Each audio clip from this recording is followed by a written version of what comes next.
경제주파수 심층 분석에 오신 걸 환영합니다. 오늘 저희가 다룰 이야기는요, 정말 이제 한 편의 정치 스릴러 영화를 보는 것 같습니다. 세계 경제의 심장, 바로 미국 연방준비제도, 연준의 의장이 현직에 있는 상태로 연방검찰의 형사수사 대상이 됐다. 이건 그야말로 사상 초유의 사태가 벌어진 거죠. 그렇죠. 이건 그냥 제롬 파월이라는 한 사람의 문제로만 볼 수가 전혀 없어요.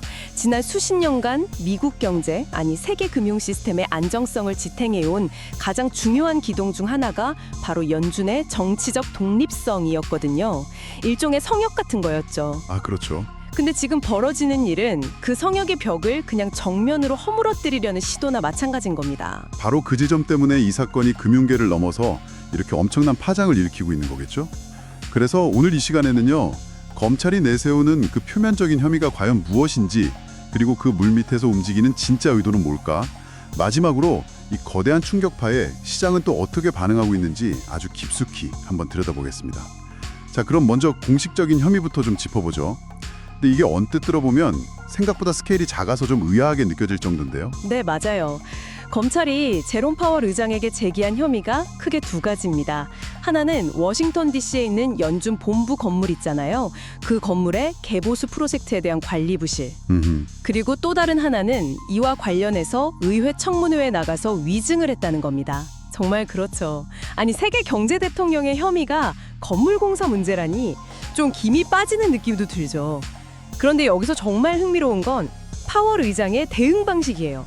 보통 이런 거물급 인사가 수사선상에 오르면 변호인단부터 꾸리고 법률 대리인을 통해 입장을 밝히겠다 이러면서 침묵하는 게 일반적이잖아요. 네, 그게 전형적인 위기관리 매뉴얼이죠.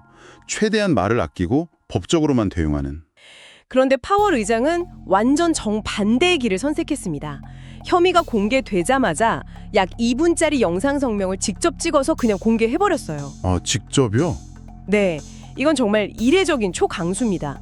사실상 나를 수사하겠다고? 좋다. 여론전으로 한번 가보자.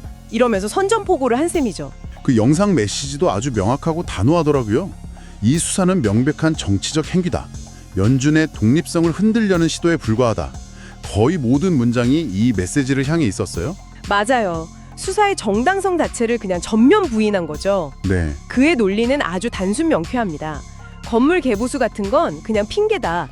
진짜 이유는 내가 백악관의 압력에 굴복하지 않고 오로지 데이터와 원칙에 따라서 독립적으로 통화정책을 운영했기 때문이다. 이렇게 딱 주장하는 겁니다. 영상에서 했던 말이 참 인상 깊었어요. 나는 대통령의 말을 따르기보다 공공의 이익을 따랐기 때문에 이 자리에 섰다. 굉장히 직접적인 표현이죠. 사실 이 말이 힘을 얻는 건 그의 경력 때문이기도 하잖아요. 잘 아시겠지만 파월 의장은 특정 정당 소속이라기보다는 공화당, 민주당 막론하고 무려 4개 행정부에 걸쳐서 연준에서 일해온 인물이니까요. 나는 정치적 고려 없이 오직 법이 정해준 연준의 두 가지 책무, 그러니까 물가 안정과 최대 고용, 이 두 가지만 보고 달려온 사람이다. 네. 그런 나를 이런 말도 안 되는 혐의로 엮는 것 자체가 이 수사의 정치적 의도를 증명하는 거다라고 항변하는 거죠. 결국 이 싸움의 본질은 건물 보수 문제가 아니라 연준의 금리 결정권이 앞으로 백악관의 입김에 좌우될 것이냐, 아니면 지금처럼 독립성을 지켜낼 것이냐의 문제로 가는 거군요. 정확합니다. 그런데 여기서 정말 궁금한 지점이 생깁니다. 솔직히 잘 이해가 안 가는 부분이기도 한데요. 어차피 파월 의장 임기는 오는 5월이면 끝나거든요. 네, 그렇죠. 불과 몇 달만 기다리면 행정부가 원하는 새로운 인물로 교체할 수 있어요. 근데 왜 이렇게 형사수사라는 모두에게 부담이 큰 극단적인 카드를 꺼내들면서까지 그를 몰아붙이는 걸까요? 이건 너무 위험 부담이 큰 수 아닌가요? 아주 정확한 질문이십니다. 바로 그 몇 달을 기다릴 수 없을 만큼 행정부가 조급하다, 이런 신호로 해석할 수 있습니다. 여기에는 아주 치밀하게 계산된 세 가지 정도의 정치적 의도가 깔려 있다고 봐야 합니다. 첫 번째, 가장 직접적인 목표는 말씀하신 대로 파월 의장의 조기 사퇴를 압박하는 겁니다. 몇 달을 못 기다릴 정도로 급한 이유가 대체 뭘까요? 이게 단순히 기준금리를 올리고 내리는 차원의 문제를 넘어섰기 때문입니다. 새 행정부는 지금 당장 추진하고 싶은 아주 강력한 비전통적 통화 정책들이 있거든요. 비전통적 통화 정책이요? 네, 예를 들어서 중앙은행이 단기 국채를 팔고 그 돈으로 장기 국채를 사들여요. 그래서 인위적으로 장기 금리만 콕 집어서 끌어내리는 그런 정책 같은 것들이요. 아, 과거에 시행했던 오퍼레이션 트위스트 같은 거 말씀이시군요. 정확합니다. 마치 정교한 외과 수술처럼 장기 금리만 타겟으로 하는. 바로 그거죠. 지금 행정부가 딱 원하는 그림이거든요. 주택 모기지 금리나 기업의 장기 투자 금리 같은 것들을 직접적으로 통제하고 싶어 하는 거예요. 아하. 최근에 국책 모기지 기관인 페니메이와 프레디맥에 무려 2천억 달러 규모의 주택 저당 증권 MBS 매입을 지시한 것만 봐도 장기 금리를 어떻게든 끌어내리려는 의지가 얼마나 강한지 알 수 있죠. 네. 하지만 원칙론자인 파월 의장이 버티고 있는 한 이런 식의 정책 공조는 원활하기 어렵다고 판단한 겁니다. 그래서 당장 1월부터 자신들과 완벽하게 호흡을 맞출 새로운 인물을 앉히고 싶은 거죠. 그러니까 첫 번째 의도는 우리 사람을 빨리 앉혀서 우리가 원하는 정책, 그것도 아주 강력한 정책을 당장 펼치겠다는 거군요. 네. 근데 이게 단순히 파월 한 사람만 보고 하는 행동은 아닐 것 같아요. 다른 연준 위원들도 이걸 보면서 등골이 좀 서늘해지지 않았을까요? 바로 그게 두 번째 의도입니다. 이 수사는 파월 개인을 넘어서 연준 이사회 전체를 향한 강력한 경고장인 거죠. 경고장. 한번 상상해 보세요. 수사 결과가 유죄로 나오든 무죄로 나오든 그 수사를 받는 과정 자체는 한 개인에게는 정말 엄청난 정신적 물리적 고통입니다. 그렇죠. 최고의 로펌을 선임해야 하고 수시로 검찰에 불려나가야 하고 매일 아침 신문 일면에 내 이름이랑 얼굴이 오르내리는 것만으로도 이미 정상적인 생활이 불가능할 정도의 타격이죠. 바로 그겁니다. 다른 연준 위원들에게 행정부의 정책 방향에 감히 반기를 들면 당신도 파월처럼 될 수 있다는 아주 강력하고 섬뜩한 메시지를 보내는 효과가 있는 거죠. 일종의 본보기를 통해서 연준 내부의 반대 목소리를 위축시키고 행정부 정책에 순응하도록 길들이려는 의도가 다분히 깔려 있다고 볼 수 있습니다. 공포 분위기를 조성하는 거예요. 잠깐만요. 그건 정말 무서운 얘기네요. 연준 위원들이 다들 세계적인 석학들이고 한가닥하는 경제 전문가들인데 그런 정치적 압박에 쉽게 굴복할까요? 물론 쉽게 굴복하진 않겠죠. 그들의 신념과 자부심이 있으니까요. 하지만 매일 아침 가족들이 내 이름이 실린 부정적인 기사를 본다고 생각해보세요. 정책 결정을 위한 회의에 들어가기 전에 변호사랑 통화를 해야 한다면요. 그 상황에서 과연 100% 데이터에만 기반한 냉정한 판단을 내릴 수 있을까요? 바로 그 미세한 균열과 심리적 위축을 노리는 겁니다. 그리고 이 모든 일의 타이밍이 정말 절묘하다는 생각도 듭니다. 당장 코앞으로 다가온 1월 연방공개시장위원회 FOMC를 겨냥한 것이라는 분석도 있던데 이건 어떻게 보십니까? 충분히 가능한 시나리오고요. 세 번째 의도라고 할 수 있습니다. 지금 시장 상황을 한번 보세요. 최근 발표된 고용지표나 물가지표를 보면 그 누구도 1월에 금리를 내릴 거라고 예상하지 않습니다. 네, 그렇죠. 오히려 시카고 상품거래소의 패드워치2를 보면 금리 동결 확률을 거의 100%로 보고 있어요.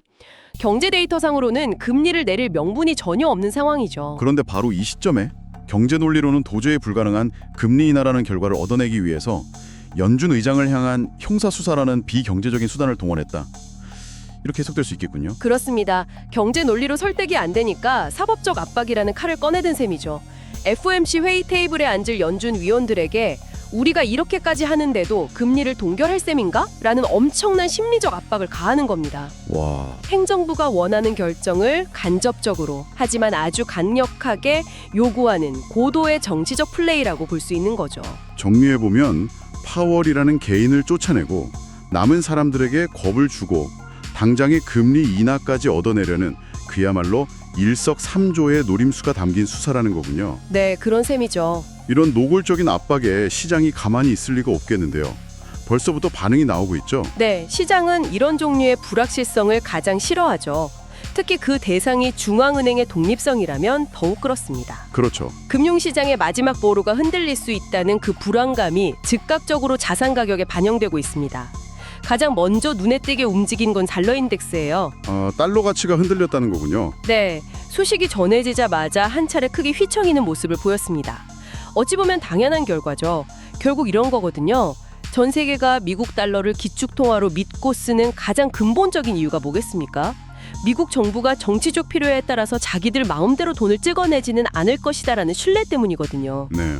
연준이라는 독립적인 기관이 그 브레이크 역할을 해주니까요. 그런데 그 브레이크가 고장났거나 운전자가 마음대로 브레이크를 조작할 수 있다는 생각이 들면 누가 달러를 자기 나라 금고에 가득 쌓아두고 싶겠어요. 그 순간 그냥 종이가 될 수도 있다는 공포가 생기는 거죠. 신뢰의 위기군요. 그렇게 달러에 대한 믿음이 흔들리니까 투자자들이 다른 안전한 곳을 찾아 움직이기 시작했겠네요. 맞습니다. 그동안 주춤했던 자산들이 다시 고개를 들고 있습니다. 대표적인 안전자산으로 꼽히는 금과 은 가격이 다시 강하게 치솟고 있죠. 아, 금값이요? 네, 불확실성이 커지니까 투자자들이 정부가 찍어낼 수 없는 돈, 즉 실물 자산으로 몰려드는 현상입니다. 증시 선물은 다소 하락하면서 상대적으로 보수적인 움직임을 보이고는 있습니다.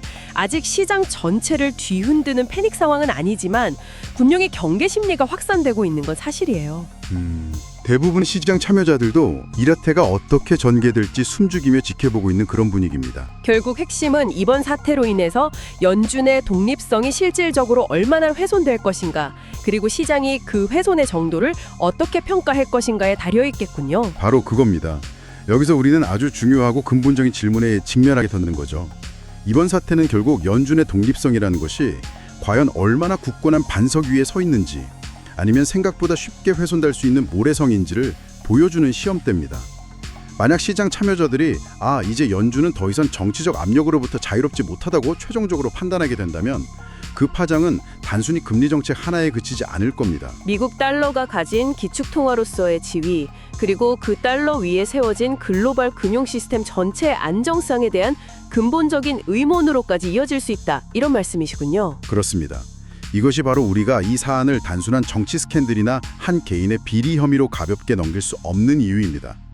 우리가 발딛고 서 있는 글로벌 금융 시스템의 근간이 흔들릴 수 있는 중대한 사건이기 때문에 계속해서 예의유시해야 하는 거죠. 자, 오늘 이야기를 정리해보자면요. 현재 미국에서는 연준 의장에 대한 형사수사라는 초유의 사태가 벌어지고 있습니다. 표면적으로는 건물 보수와 위증 혐의지만 그 본질은 통화정책의 독립성이라는 금융 시스템의 대원칙을 둘러싼 거대한 정치적 힘겨루기다, 이렇게 볼 수 있겠습니다. 그렇죠. 이런 비유를 한번 들어볼게요. 연준이라는 기구는 본래 시끌벅적한 파티의 지정 운전다 같은 역할을 하도록 설계되었습니다. 지정연전자요? 네, 파티에 모인 정치인들이나 시장 참여자들이 단기적인 즐거움, 그러니까 당장의 경기 부양이나 주가 상승에 취해실 때 연준만큼은 술을 마시지 않고 냉정하게 모두가 안전하게 집에 돌아갈 수 있도록 장기적인 안목으로 운전대를 잡는 역할이죠. 아주 와닿는 비유네요. 모두가 격앙될 때 경제의 어른 역할을 하도록 만들어졌다는 거군요. 맞습니다. 그런데 지금 상황은 파티의 주최자인 행정부가 그 지정 운전자에게 억지로 술을 권하거나 아예 운전대에서 끌어내리려고 하는 것과 같습니다. 차에 타고 있는 다른 손님들, 즉 전 세계 투자자들이 불안에 떨 수밖에 없는 상황인 거죠. 그 어른이 지금 정치 싸움의 한복판으로 끌려 들어간 상황인데 결국 우리에게 남는 질문은 이것이겠네요. 그렇습니다. 그래서 우리는 이 사태를 지켜보면서 스스로에게 이런 근본적인 질문을 던져봐야 합니다. 앞으로 다가올지 모르는 거대한 경제 폭풍 속에서 과연 누가 이 거대한 배의 키를 잡게 될 것인가? 냉정한 데이터와 경제 논리일까요? 아니면 단기적인 이익을 좇는 정치 논리일까요? 이 질문에 대한 답이 앞으로 우리 모두의 경제적 삶을 좌우하게 될지도 모릅니다.